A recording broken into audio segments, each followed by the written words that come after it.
నమస్తే. పశ్చిమ ఆసియాలో జరుగుతున్నటువంటి యుద్ధం ప్రపంచం మొత్తాన్ని కుదిపేస్తోంది. ఈ ప్రభావం వెస్ట్ ఏషియన్ కంట్రీస్తో పాటు ప్రపంచ దేశాలన్నిటిపై కూడా పడుతోంది. పర్టికులర్గా చమురు సంక్షోభం, హర్మోజ్ సంధి దాన్ని బ్లాక్ చేయడం కారణంగా చమురు సంక్షోభం ఏర్పడుతుంది. రోజు రోజుకు క్రూడ్ ఆయిల్ ధరలు పెరుగుతున్నాయి.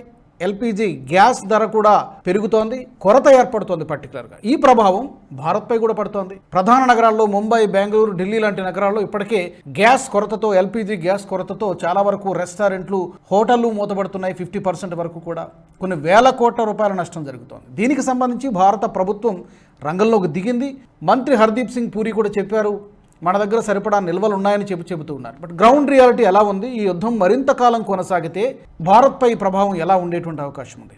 దానికి మనం సిద్ధంగా ఉన్నామా? Let's talk about it. నాతో జాయిన్ అవుతున్నారు అనలిస్ట్ పెకేటి ప్రసాద్ గారు. ప్రసాద్ గారు, 13 రోజులు అంటే మనం ఈ వీడియో రికార్డు చేస్తున్నటువంటి సమయానికి 13 రోజులు యుద్ధం మొదలై ఇప్పటికే చాలా తీవ్రమైనటువంటి ప్రభావం పడుతోంది.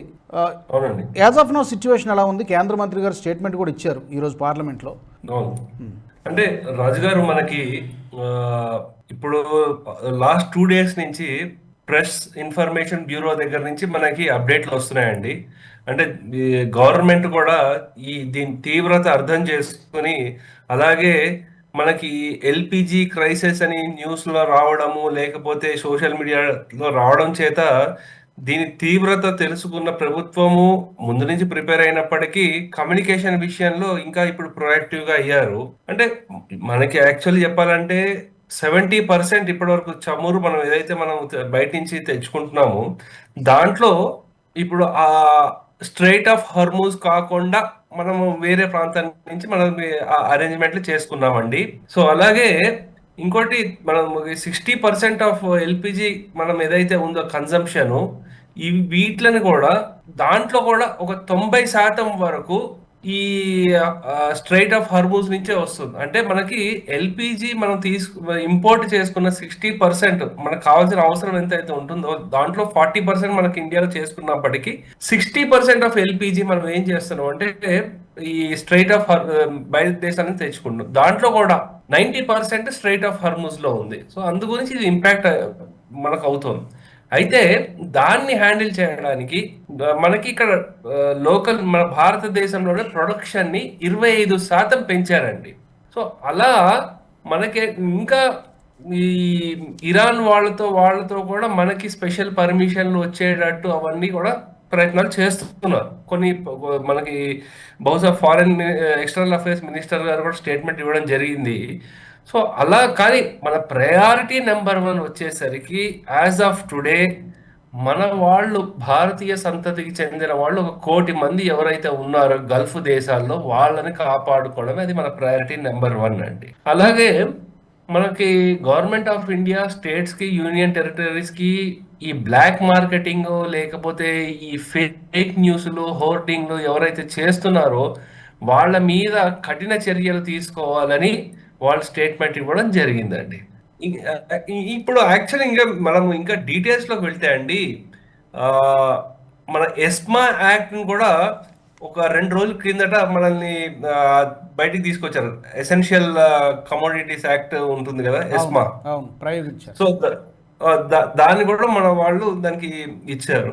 అయితే ఒకటి, ఇప్పటికి ఎల్పిజి అయితే పెరిగింది, కానీ మిగతా దేశాలన్నిట్లో ఒక 85 దేశాల్లో మామూలు మనం వాడుకుంటున్న పెట్రోల్, డీజిల్ ఛార్జీలు పెంచారు. భారతదేశం అయితే ఇప్పటి వరకు దాన్ని పెంచలేదన్నమాట.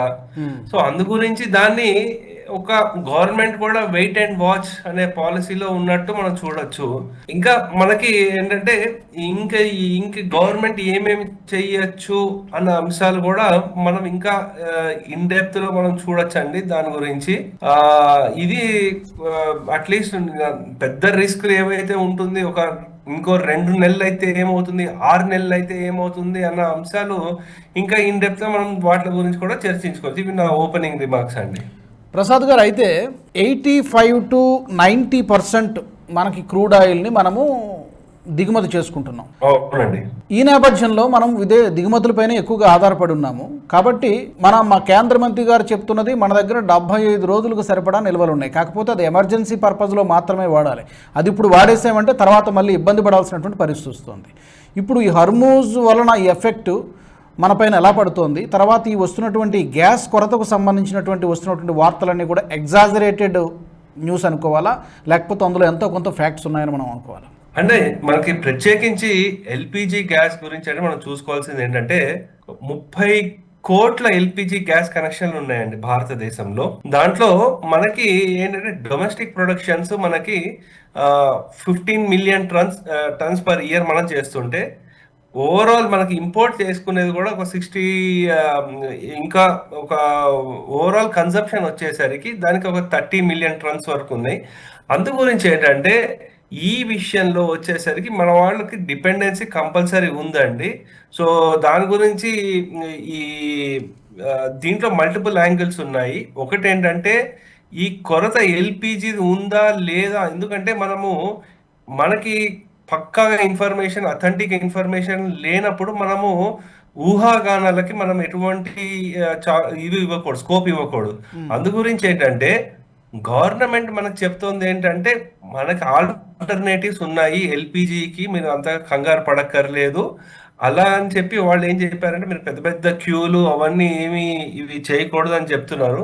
సో అలాగే ఇంకా బ్లాక్ మార్కెటింగ్ అవి చేయకూడదు అని చెప్తున్నారు. బిలో పావర్టీ లైన్, ఇప్పుడు ఎల్పిజి గ్యాస్ పెంచినప్పటికీ కూడా బిలో పావర్టీ లైన్ లో ఉండే వాళ్ళకి మాత్రం గ్యాస్ ప్రైస్ హైక్ అయితే ఏం చేయలేదన్నమాట.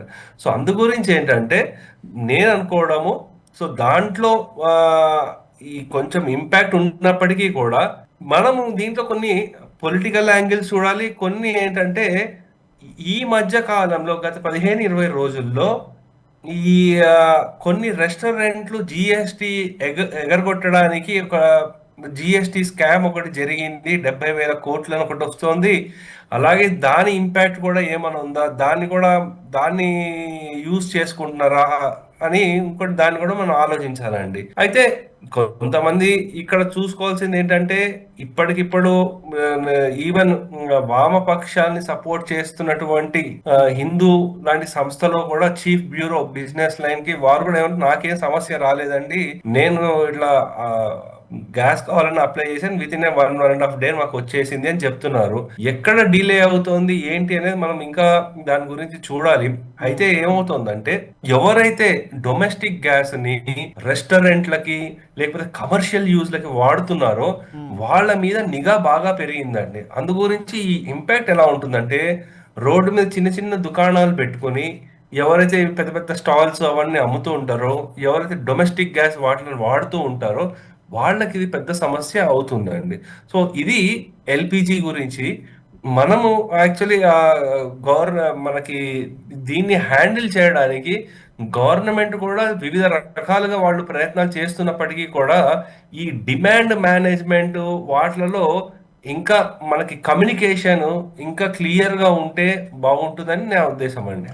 అలాగే ఇంకొక ముఖ్యమైనటువంటి విషయం ప్రసాద్ గారు, ఆయిల్ ప్రైసెస్ కనుక పెరిగితే 10% ఆయిల్ ప్రైసెస్ పెరిగితే మన జీడిపి గ్రోత్ పైన అది 0.20 నుంచి 0.25 వరకు ఎఫెక్ట్ అవ్వచ్చు. గ్రాస్ డొమెస్టిక్ ప్రోడక్ట్ జీడిపిపై కూడా ఎఫెక్ట్ పడవచ్చు అంటున్నారు. అదే 10%కి బదులు 25% పెరిగితే దాని యొక్క ప్రభావం ఇంకా ఎక్కువగా ఉంటుంది. $15 బిలియన్ మన ఇంపోర్ట్స్, మన దిగుమతులు కాస్ట్ పెరుగుతుంది, ఇంకా బడ్జెట్ ఎక్కువ పెట్టాల్సి వస్తుంది అని చెప్తున్నారు. ఇది ఎలా మనము are we ready to face this situation అంటున్నాను. అంటే ఒకటి మనకి ఇప్పుడు సబ్సిడీలు పెరుగుతుందండి.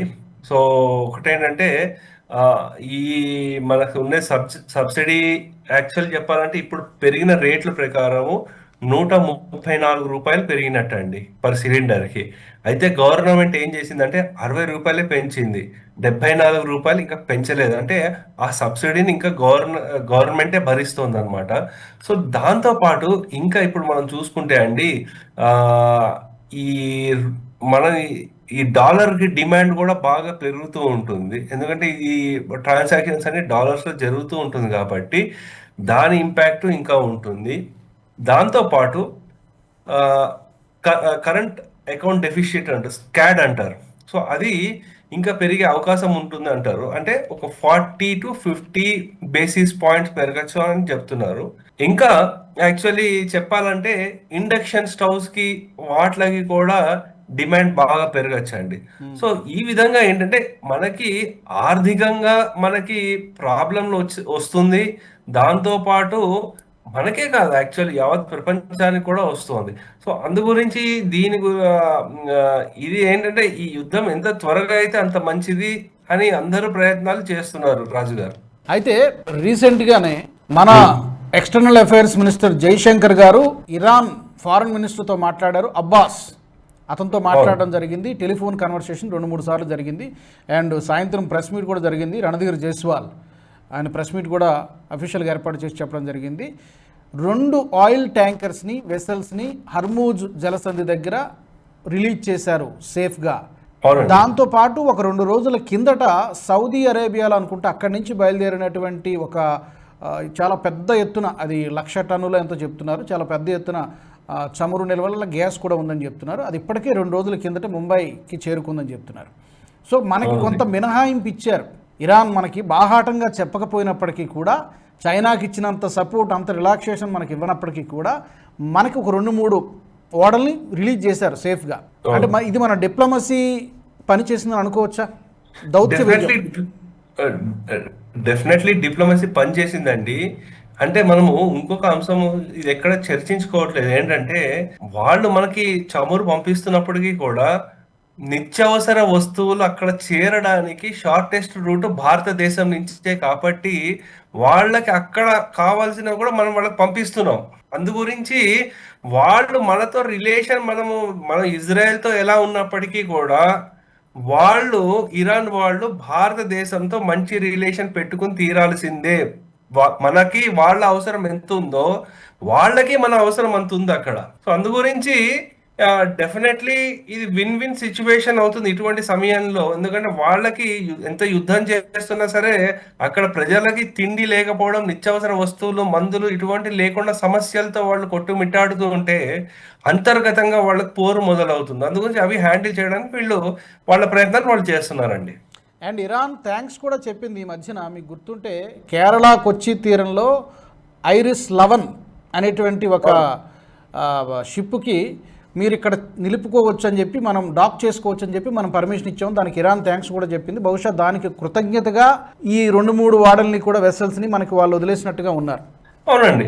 సో ఇదొకటైతే అండి, మనం భారతదేశం కూడా ఇప్పుడు ఇరాను ఆ స్ట్రైట్ ఆఫ్ హార్మోన్స్ అక్కడి నుంచి డిపెండెన్సీ లేకుండా యుఎస్ గల్ఫ్ కోస్ట్ నుంచి కూడా మనము 2.2 మిలియన్ టన్స్ మనకి ఎల్పిజి గ్యాస్ తీసుకురావడానికి మనం కాంట్రాక్ట్లు కూడా చేసుకున్నాము. దాంతో పాటు మనకి ఫస్ట్ షిప్మెంట్ కూడా మనకు ఆల్రెడీ వచ్చేసిందండి. సో అందు గురించి గవర్నమెంట్ పరంగా మల్టిపుల్ స్టెప్స్ తీసుకుంటున్నారు. కొంతమంది ఈ డిఫెన్స్ పరంగా ఏవైతే ఉన్నాయో అవి మిటిగేషన్ స్ట్రాటజీ, యుద్ధం అవుతుంది అని తెలుసు. నేను అనుకోవడము గవర్నమెంట్ ఒక 6 to 7 సాలిడ్ స్టెప్స్ తీసుకుందండి. సో ఈ క్రైసిస్ ని హ్యాండిల్ చేయడానికి. సో దీంట్లో మొదటిది ఏంటంటే ఎసెన్షియల్ కమోడిటీస్ యాక్ట్ ని ఇన్వోక్ చేయడం. తద్వారా ఫస్ట్ ప్రయారిటీ మనకి ఇంటింటికి చేరే పైపుడ్ గ్యాస్ కనెక్షన్స్, లేకపోతే ఆ ప్రొడక్షన్ ని మనకి డొమెస్టిక్ కుకింగ్ చేసే ప్రొడక్షన్ మ్యాక్సిమైజ్ చేయడము. ఇంకొక అంశం ఎవరు ఎక్కువ మాట్లాడట్లేదు ఏంటంటే దీని ఇంపాక్ట్ ఫర్టిలైజర్స్ మీద కూడా ఉంటుంది. సో అందు గురించి దానికి కూడా ఇంపాక్ట్ లేకుండా అట్లీస్ట్ మనకి 70 to 80% దాన్ని డిమాండ్ 6 months యావరేజ్ ఏదైతే ఉందో దాన్ని మీట్ అయ్యేటట్టు మనం చూసుకుంటామండి. రిఫైనరీస్ కొన్ని ఏవైతే ఉన్నాయో వాటిలో కూడా ఇంకా బాగా ఇచ్చేయడానికి చూస్తున్నారు. ఇంకా మనకి ఏంటంటే స్ట్రాటజిక్ పెట్రోలియం రిజర్వ్స్ అని ఉంది. అదేంటంటే భారతదేశము అంటే మనకి దాని కెపాసిటీ వచ్చేసరికి 74 days ఉంటుందండి. అంటే విశాఖపట్నము ఇంకా మంగళూరు ఇటువంటి ప్రాంతాల్లో మనకి స్ట్రాటజిక్ పెట్రోలియం రిజర్వ్స్కి అది ఒక 10 రోజులు.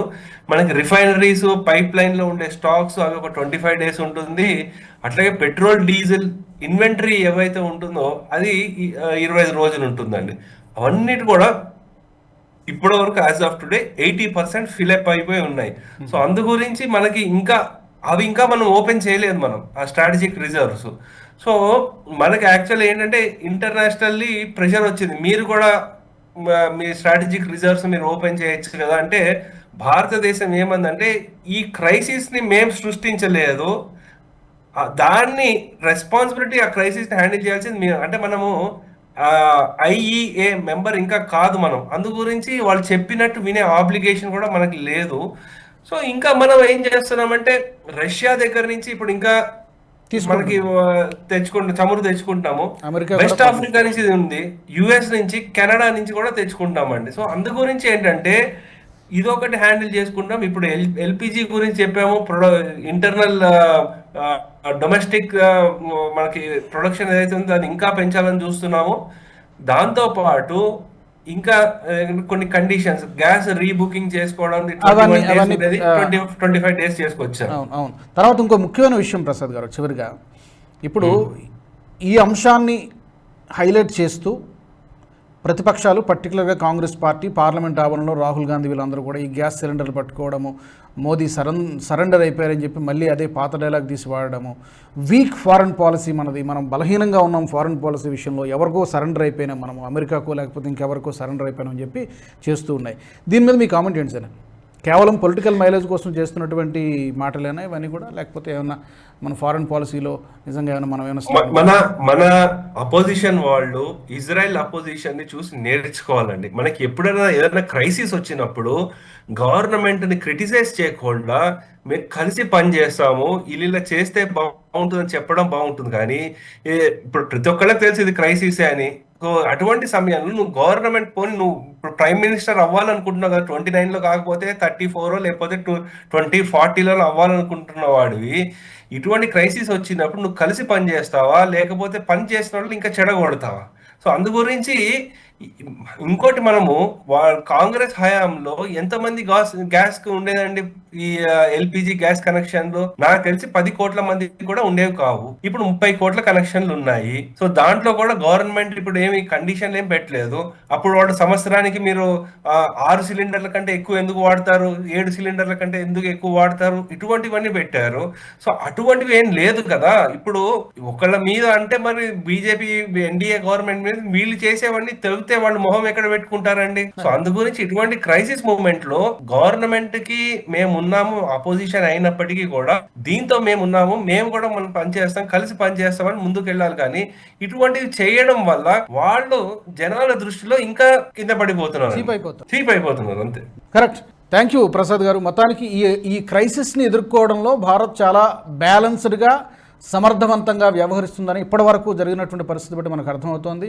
మన భారతీయుల్ని వెనక్కి తీసుకురావడంలో కానివ్వండి, లేదా ఈ చమురు సంక్షోభాన్ని ఎదుర్కొంటున్నటువంటి విధానం కానివ్వండి, హ్యాండిల్ చేస్తున్నటువంటి విధానం కానివ్వండి, ఫారెన్ పాలసీ విషయంలో కూడా మనం మధ్య మార్గాన్ని, బ్యాలెన్స్డ్ అప్రోచ్ని మనం ఫాలో అవుతూ ఉన్నాం. ఇదే కొనసాగించాలని మనం కోరుకుందాం. Thank you very much Prasad గారు, ధన్యవాదాలు. ఓకే, నమస్కారం. నమస్తే. మరి ఈ యుద్ధం యొక్క ప్రభావాన్ని ఎదుర్కోవడంలో, చమురు సంక్షోభాన్ని ఎదుర్కోవడంలో భారత్ ఎలా బిహేవ్ చేస్తోంది, సమర్థవంతంగానే ఎదుర్కొంటుందని మీరు భావిస్తున్నారా? ఫారెన్ పాలసీ విషయంలో ప్రతిపక్షాలు చేస్తున్నటువంటి ఆరోపణలో ఏమైనా వాస్తవం ఉన్నదా? జయశంకర్ గారి యొక్క జరిపినటువంటి ఫోన్ సంభాషణల వలన డెఫినెట్గా మనకు కొంత ఎఫెక్ట్ కనబడినట్టు తెలుస్తోంది. ఈ అంశం పైన మీ వాల్యుబుల్ కామెంట్స్ని తప్పకుండా కామెంట్ సెక్షన్లో పెట్టండి. మరొక ఎపిసోడ్లో కలుద్దాం. జై హింద్. ఈ వీడియో మీకు నచ్చినట్టయితే లైక్ చేయండి, 10 మందికి షేర్ చేయండి. అలాగే కామెంట్ల రూపంలో మీ అభిప్రాయాలను మాతో పంచుకోండి. Nationalist hub group of channels ను సబ్స్క్రైబ్ చేసుకుని తెలుగునాట జాతీయవాద జర్నలిజాన్ని ప్రోత్సహించండి. ఈ వీడియో కింద ఉన్న బెల్ ఐకాన్ పై క్లిక్ చేయడం మర్చిపోవద్దు.